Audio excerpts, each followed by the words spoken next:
រឿងកុមារណារិនរស់នៅតាមវត្តទន្លេឪពុកណារិនបានបង្ហាត់ណារិនឲ្យចេះហែលទឹកតាំងពីក្មេងណារិនព្យាយាមហ្វឹកហាត់ហែលទឹកយ៉ាងស្ទាត់ជំនាញថ្ងៃមួយមានក្មេងមួយក្រុមកំពុងហូរកញ្ជ្រៀវលេងទឹកទន្លេខាងក្រោយផ្ទះណារិនមួយចន្ទុះក្រោយមកស្រាប់តែឮសំឡេងក្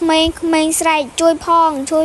មានអ្នកលង់ទឹកហើយឮភ្លាមណារិនឆក់បានក្រមាស្ទុះវឹងទៅមាត់ទន្លេឃើញក្មេងម្នាក់កំពុងលិចអណ្ដែត